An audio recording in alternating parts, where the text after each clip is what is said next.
Welcome back to Treesa's corner. അപ്പോൾ എല്ലാവരും സുഖമായി സേഫ് ആയിരിക്കാന്ന് വിചാരിക്കുന്നു. സോ ഇന്ന് ഞാൻ ഉണ്ടാക്കാൻ പോകുന്നത് ഒരു ബാസ്ക്കറ്റ് ആണ്. സോ അതിന് വേണ്ടിയിട്ട് ഞങ്ങളിവിടെ മാഗസിൻ ഷീറ്റ്സ് എടുത്തിട്ടുണ്ട്, പിന്നെ സിൻസർ വേണം, പിന്നെ നോർമൽ ഗം വേണം, പിന്നെ ഗ്ലൂ ഗൺ വേണം, പിന്നെ മെയിൻ താരായ നമ്മുടെ KFC ബക്കറ്റ്. അപ്പോൾ ഇത് ഉപയോഗിച്ചിട്ടാണ് ഞങ്ങൾ ആ ബാസ്ക്കറ്റ് ഉണ്ടാക്കാൻ പോകുന്നത്. അപ്പോൾ ഇങ്ങനെ KFC എല്ലാം മേടിച്ചിട്ട് KFC ഇഷ്ടപ്പെടാത്ത ആരും ഉണ്ടാവില്ലല്ലോ. അപ്പോൾ ഇങ്ങനത്തെ ബക്കറ്റെല്ലാം കിട്ടുമ്പോൾ എടുത്ത് വെക്കുക. അത് നല്ലോണം തുടച്ച് വൃത്തിയാക്കി വെക്കുക. സോ മെയിൻ ആയിട്ട് വേണ്ടത് നമുക്ക് മാഗസിൻ ഷീറ്റ്സാണ്, അല്ലെങ്കിൽ നമുക്ക് ന്യൂസ് പേപ്പർ ഉപയോഗിക്കാം. സോ ഇത് ഇവിടെ നമുക്ക് ഓഫർ ഷീറ്റ്സ് കിട്ടുന്നത് സൂപ്പർ മാർക്കറ്റിൽ. സോ ആ ഷീറ്റ് ഉപയോഗിച്ചിട്ടാണ് ഞാൻ ഉണ്ടാക്കാൻ പോകുന്നത്. സോ ഇതിന് ഞങ്ങൾ സ്റ്റിക്സ് ആക്കണം, പേപ്പർ സ്റ്റിക്സ് ആക്കാണ്. അപ്പോൾ എല്ലാവർക്കും പേപ്പർ സ്റ്റിക്ക് ഉണ്ടാക്കാൻ അറിയാമായിരിക്കും. എങ്കിലും ഞാനൊന്ന് കാണിച്ചു തരുന്നുണ്ട് എങ്ങനെയാണ് പേപ്പർ സ്റ്റിക്ക് ഉണ്ടാക്കുന്നത്. അപ്പോൾ മാഗസിൻ ഷീറ്റ് കിട്ടിയാലായിരിക്കും നല്ലത് ന്യൂസ് പേപ്പറിനെക്കാളും, ബിക്കോസ് ഇത് കുറച്ചും കൂടി സ്ട്രോങ് ആയിട്ടുള്ള സംഭവമായിരിക്കും നമ്മൾ സ്റ്റിക്ക് ആക്കുമ്പോൾ ന്യൂസ് പേപ്പറിനെക്കാളും. അപ്പോൾ നമുക്ക് ഒരു ടൂത്ത് പിക്കോ അല്ലെങ്കിൽ ഇങ്ങനെ എന്തെങ്കിലും ഒരു ചെറിയ സ്റ്റിക്ക് അല്ലെങ്കിൽ നമ്മുടെ റീഫിൽ എന്തെങ്കിലും ഉപയോഗിച്ചിട്ട് ഇതിനൊന്ന് റോൾ ചെയ്തെടുക്കാം. ഫസ്റ്റ് കുറച്ച് പകുതി റോൾ ആകുമ്പോഴത്തേക്കും നമുക്ക് ആ സ്റ്റിക്ക് ഊരി മാറ്റാം. എന്നിട്ട് പിന്നെ റോൾ ആക്കിയിട്ട് എൻഡിൽ നമുക്ക് നമ്മുടെ നോർമൽ ഗം ഉപയോഗിച്ച് സ്റ്റിക്ക് ചെയ്ത് കൊടുക്കാം. ഇതിന് ഗ്ലൂ ഗണ്ണിൻ്റെ ആവശ്യമൊന്നുമില്ല, നോർമൽ ഗം ഉപയോഗിച്ചിട്ട് നമുക്ക് സ്റ്റിക്ക് ചെയ്യാം. അപ്പോൾ ഇങ്ങനെ മൊത്തത്തിൽ കുറേ സ്റ്റിക്ക് ചെയ്തെടുക്കണം. നമുക്ക് ഈ ബാസ്ക്കറ്റ് മൊത്തം കവർ ആവുന്നത്ര സ്റ്റിക്സ് ഉണ്ടാക്കണം. അപ്പോൾ ഞാൻ കൗണ്ട് ഒന്നും പറയുന്നില്ല എത്ര സ്റ്റിക്സ് വേണ്ടത്, ബിക്കോസ് ഓരോരുത്തർ സ്റ്റിക്ക് ഉണ്ടാക്കുമ്പോൾ വലിപ്പം വണ്ണം കൂടിയും ചെറുതൊക്കെ ഉണ്ടാവും. അതുകൊണ്ട് കൗണ്ട്സ് ഒന്നും പറയുന്നില്ല. അപ്പോൾ കൂടുതൽ സ്റ്റിക്ക് ഉണ്ടാക്കാം. അപ്പോൾ ഞാനിങ്ങനെ സ്റ്റിക്ക് ഉണ്ടാക്കിന്. അപ്പോൾ മൊത്തത്തിൽ ഇതേപോലത്തെ സ്റ്റിക്സ് കുറേ ഉണ്ടാക്കിയെടുക്കണം കേട്ടോ. ഇതിപ്പോൾ ഞാൻ മൊത്തത്തിൽ റോൾ ചെയ്തെടുത്തിട്ടുണ്ട്. ഇത് ഓൾമോസ്റ്റ് ഒരു 50 സ്റ്റിക്സ് ഞാൻ ഉണ്ടാക്കിയെടുത്തിട്ടുണ്ട്. അപ്പോൾ നമുക്ക് എത്ര വേണോ അത്ര ഉണ്ടാക്കിയെടുക്കാം. ഞാനിപ്പോൾ ജസ്റ്റ് ഒരു 50 എണ്ണം ഉണ്ടാക്കി നോക്കിന്. വേണമെങ്കിൽ ഇതൊക്കെ ഒട്ടിച്ച് കഴിഞ്ഞിട്ട് ഉണ്ടാക്കാമെന്നുള്ളൂ. അപ്പോൾ നമ്മുടെ ഈ ബക്കറ്റ് കുറച്ച് സ്ട്രോങ് തന്നെയാണ്, നമ്മുടെ KFC ബക്കറ്റ്. എങ്കിലും നമ്മൾ ഈ സ്റ്റിക്ക് ഒട്ടിക്കുമ്പോഴാണ് അതിനൊരു അടിപൊളി ലുക്ക്, ജൂട്ട് ബാഗിൻ്റെ ആ ലുക്ക് കിട്ടുള്ളൂ. അപ്പോൾ നമുക്ക് സ്റ്റിക്ക് കട്ട് ചെയ്തെടുക്കാം. അപ്പോൾ അതിൻ്റെ ലെങ്ത്തിനനുസരിച്ച് കട്ട് ചെയ്യുക. ഒരു കാര്യം ശ്രദ്ധിക്കേണ്ടതെന്ന് വെച്ചാൽ നമ്മൾ രണ്ട് എഡ്ജും കട്ട് ചെയ്ത് മാറ്റണം. ഇപ്പോൾ ഞാൻ കട്ട് ചെയ്ത് മാറ്റുന്നത് ബിക്കോസ് ആ രണ്ട് എഡ്ജും ഭയങ്കര സോഫ്റ്റ് ആയിരിക്കും, മിഡിൽ പോർഷൻ നല്ല സ്ട്രോങ് ആയിട്ടുണ്ടാവും. അതുകൊണ്ട് രണ്ട് എഡ്ജ് ഞങ്ങൾ കട്ട് ചെയ്ത് മാറ്റുന്നത്. ഓക്കെ, അപ്പോൾ ആ ബക്കറ്റിൻ്റെ അളവിനനുസരിച്ച് നമുക്ക് ബാക്കിയുള്ള സ്റ്റിക്സ് മൊത്തം കട്ട് ചെയ്തെടുക്കാം. കണ്ടല്ലേ, അത് ഭയങ്കര സോഫ്റ്റ് ആയിരിക്കും രണ്ട് എഡ്ജും. അതുകൊണ്ട് നമുക്ക് മിഡിൽ പാർട്ട് മാത്രം മതി, എഡ്ജ് പാർട്ട് രണ്ട് ഭാഗത്തും കട്ട് ചെയ്ത് മാറ്റാം.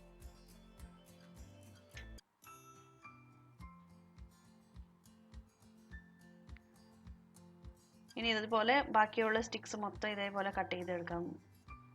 അപ്പോൾ ആരെങ്കിലും ഹെൽപ്പിനുണ്ടെങ്കിൽ പെട്ടെന്ന് ചെയ്തെടുക്കാവുന്നുള്ളൂ. ആരെങ്കിലും കൊണ്ട് ഇങ്ങനെ കട്ട് ചെയ്യിപ്പിച്ചാൽ മതിയല്ലോ സെയിം ലെങ്ത്തിന്.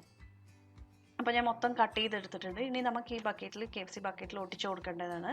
അപ്പോൾ ഫെവി ഗ്ലൂ എടുത്തിട്ട് നമുക്ക് ഒട്ടിക്കാം. നിങ്ങൾക്ക് വേണമെങ്കിൽ ഫെവി ബോണ്ട് യൂസ് ചെയ്യാം. ഫെവി ഗ്ലൂ എന്ന് വെച്ചാൽ പെട്ടെന്ന് നമുക്ക് ആയിക്കോളൂ. ജസ്റ്റ് ഇങ്ങനെ അത് ഓരോ ഡോട്ട് വെച്ച് കൊടുത്തിട്ട് അതിൻ്റെ മേളിൽ സ്റ്റിക്ക് ചെയ്ത് കൊടുത്താൽ മതി.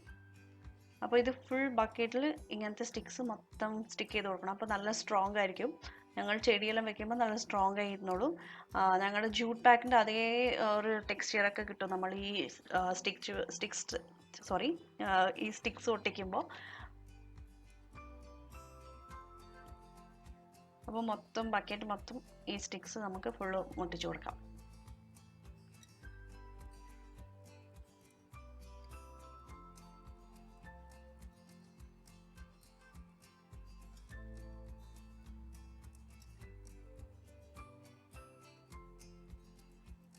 കണ്ടില്ലേ, ഇപ്പോൾ മൊത്തം ഒട്ടിച്ചിട്ടുണ്ട്. ഇനി നമുക്ക് ഇതിൻ്റെ ഷേപ്പ് ഒരു എഡിൽ വരുമ്പോൾ ഒരു V ഷേപ്പ് കിട്ടും, ബിക്കോസ് അതിൻ്റെ വായ കുറച്ച് വലുതും പിന്നെ താഴെ ചെറിയ ഇതുമായിരിക്കുമല്ലോ. അതുകൊണ്ട് അപ്പോൾ ഞങ്ങൾ ഒരു ഇത് ഒട്ടിച്ചു കൊടുക്കാം. പിന്നെ നമുക്ക് V ഷേപ്പിൽ കട്ട് ചെയ്തിട്ട് V ഷേപ്പിൽ ഒട്ടിച്ചു കൊടുത്താൽ മതി. അപ്പോൾ നല്ല ഫിനിഷിങ് കിട്ടിക്കോളും. കണ്ടില്ലേ, അപ്പോൾ മേളിൽ കുറച്ച് അധികം ഗ്യാപ്പ് ഉണ്ട്. അപ്പോൾ ഞാൻ കാണിച്ചു തരുന്നുണ്ട് അതെങ്ങനെയാണ് ചെയ്യേണ്ടത്.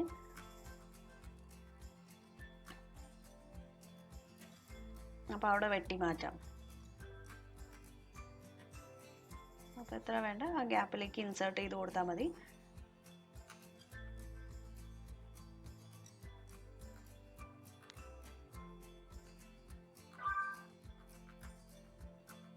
കണ്ടില്ല, അതേപോലെ ഇനിയൊന്നും കൂടി സ്റ്റിക്ക് ചെയ്യണം. അപ്പോൾ അതും എത്ര വെട്ടി മാറ്റിയിട്ട് അതിൻ്റെ ഇടയ്ക്ക് സ്റ്റിക്ക് ചെയ്ത് കൊടുത്താൽ മതി. ഒരു ക്രോസ് ആയിട്ട് കട്ട് ചെയ്താൽ മതി. അപ്പോൾ നമുക്ക് അതിൻ്റെ അകത്ത് ഇൻസേർട്ട് ചെയ്യാൻ നല്ല ഈസി ആയിട്ട് ഇൻസേർട്ട് ചെയ്യാൻ പറ്റും.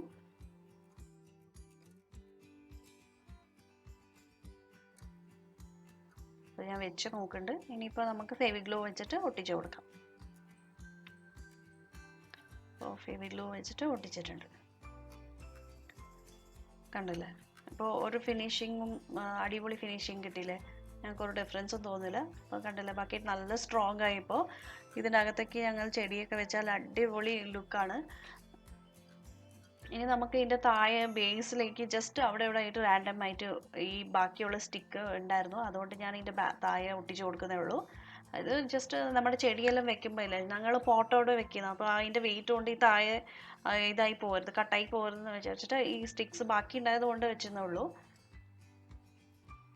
അപ്പോൾ റാൻഡം ആയിട്ട് നിങ്ങൾക്ക് വേണമെങ്കിൽ മൊത്തത്തിൽ സ്റ്റിക്സ് വെച്ച് ഒട്ടിക്കാം. ഞാൻ ജസ്റ്റ് കുറച്ച് മാത്രം അവിടെ ഇവിടെ ഒക്കെ ആയിട്ട് ആ സ്റ്റിക്സ് ഒട്ടിച്ച് കൊടുക്കുന്നേ ഉള്ളൂ.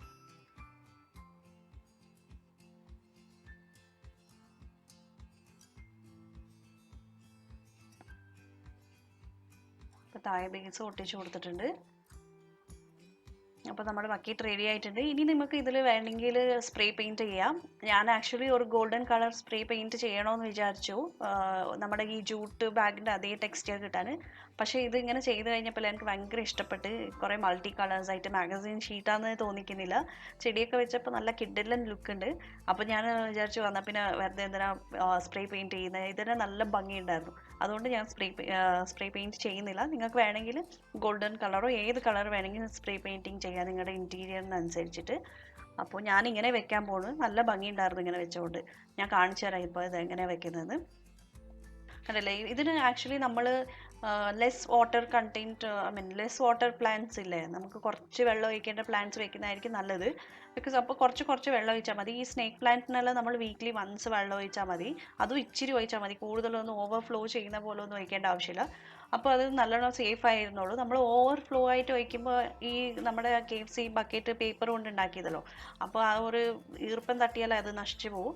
അതുകൊണ്ട് ഇങ്ങനത്തെ സ്നേക്ക് പ്ലാന്റ് വെച്ചാലായിരിക്കും കൂടുതൽ നല്ലത്. അല്ലെങ്കിൽ പിന്നെ നമ്മൾ ഈ ഞങ്ങളുടെ ചെടിച്ചട്ടി പുറത്തോട്ട് എടുത്ത് വെള്ളം ഒഴിച്ച് അത് ഡ്രെയിൻ ചെയ്താൽ പിന്നെ ഇതിലോട്ട് ഇറക്കി വെക്കാം. അങ്ങനെയൊക്കെ ബുദ്ധിമുട്ട് എടുക്കാൻ റെഡിയാണെങ്കിൽ അങ്ങനെ ചെയ്യാം. അല്ലെങ്കിൽ സ്നേക്ക് പ്ലാന്റ്, ഇങ്ങനത്തെ പ്ലാന്റ് വെച്ചാൽ മതി. അപ്പോൾ ഞാൻ ഇതിനേക്കാളും മുമ്പേ വേറെ ഒന്നും ഉണ്ടാക്കിയിട്ടുണ്ടായിരുന്നു. അതും വേറെ ഒരു വെറൈറ്റി സ്നേക്ക് പ്ലാന്റ് ആണ്. അതും ഞാൻ മാഗസീൻ ഷീറ്റ് വെച്ചിട്ടാണ് ഉണ്ടാക്കിയത്. അപ്പോൾ ഇതുണ്ടാക്കിയപ്പോഴാണ് ഞാൻ വിചാരിച്ച സ്പ്രേ പെയിൻറ്റിൻ്റെ ആവശ്യമൊന്നുമില്ല, നല്ല ഭംഗിയുണ്ടായിരുന്നു ഇതുപോലെ മൾട്ടി കളേഴ്സ് ആയിട്ട്. കണ്ടില്ലേ, നിങ്ങൾക്ക് എന്തായാലും ഇഷ്ടപ്പെടും, എന്തായാലും ട്രൈ ചെയ്ത് നോക്കണം. നമുക്ക് 0 എക്സ്പെൻസ് ആണ് ഇത് ചെയ്യാൻ വേണ്ടിയിട്ട്. നല്ല കിടിലൻ ലുക്കായിരിക്കും. KFC ഇഷ്ടമില്ലാത്ത ആരും ഉണ്ടാവില്ലല്ലോ. അപ്പോൾ നിങ്ങൾ KFC മേടിക്കുമ്പോൾ ബക്കറ്റ് ഒന്നും കളയാതെ ഇതുപോലെ ഉണ്ടാക്കി നോക്കിയിട്ട് ഫോട്ടോസൊക്കെ അയച്ചു തരണം എനിക്ക്.